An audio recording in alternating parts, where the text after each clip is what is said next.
যারা 20,000 টাকার আশেপাশে একটা পিসি বিল্ড করবেন কিন্তু অ্যাকচুয়ালি কি দিয়ে বিল্ড করবেন, কেমন পারফরমেন্স পাবেন কিছুই জানেন না, তাদের জন্য আজকে আমরা একটা পিসি বিল্ড দেখাবো যেটা 20,000 টাকার আশেপাশে এবং আপনার যাবতীয় যে সকল কাজ করতে পারবেন তা নিয়ে বিস্তারিত আজকের ভিডিওটি। বাজেট যেহেতু একটু টাইট, তাই আমরা এখানে প্রসেসর হিসেবে চুজ করেছি Ryzen 5 এর 3400 এই প্রসেসরটি, যেটাতে 4টি কোর এবং 8টি থ্রেড থাকছে। বাজেট টাইট হওয়া সত্ত্বেও এই পিসি বিল্ডে আমরা কিন্তু মাদারবোর্ড হিসেবে চুজ করেছি ভালো মানেরটাই, MSI এর A520M মাদারবোর্ডটাই আমরা এখানে চুজ করেছি। চাইলে এর চেয়ে লো এন্ড মাদারবোর্ডও কিন্তু এই পিসি বিল্ডে রাখা যেত। এসএসডি হিসেবে আমরা চুজ করেছি অস্কো ব্র্যান্ডের 256 GB একটি NVMe এসএসডি, যেটা read write speed up to 3500 MBPS, এবং র্যাম হিসেবে আমরা চুজ করেছি ক্রুশিয়াল ব্র্যান্ডের 2666 বাসের 8GB একটি সিঙ্গেল স্টিক র্যাম। কেসিং হিসেবে এই পিসি বিল্ডে আমরা চুজ করেছি রিভেঞ্জার ব্র্যান্ডের ইকো 200, যেটাতে একটি ইনবিল্ট 200 ওয়াটের পাওয়ার সাপ্লাই রয়েছে, যেটা এই পিসিটিকে পাওয়ার আপ করার জন্য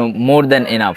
এবার কথা বলবো এই প্রতিটি প্রোডাক্টের ওয়ারেন্টি নিয়ে। প্রথমেই মাদারবোর্ডের কথা বললে, মাদারবোর্ডে 3 বছরের ওয়ারেন্টি পাচ্ছেন, প্রসেসরে 3 বছরের ওয়ারেন্টি থাকছে, সেই সাথে র্যামের লাইফ টাইম ওয়ারেন্টি পাচ্ছেন, এবং অস্কো ব্র্যান্ডের এসএসডিটি 5 বছরের ওয়ারেন্টি পাচ্ছেন।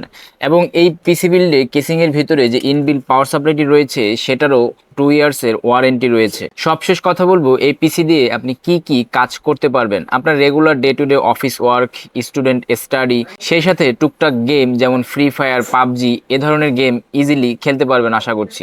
এই পিসি বিল্ডটি চাইলে আপনারা আমাদের অনলাইন থেকেও অর্ডার করতে পারেন। অনলাইনে অর্ডার করার জন্য ভিজিট করতে পারেন আমাদের ওয়েবসাইটটি www.pchouse.com.bd, অথবা সরাসরি চলে আসতে পারেন নিউ এলিফ্যান্ট রোড মাল্টিপ্লান সেন্টারের 2nd ফ্লোর 248 থেকে 50 নম্বর শপ পিসি হাউস। ভিডিওটি ভালো লাগলে অবশ্যই লাইক, কমেন্ট আর শেয়ার করতে একদমই ভুলবেন না। আর সেই সাথে কমেন্ট করে জানান আজকের পিসি বিল্ডটি আপনার কেমন লেগেছে।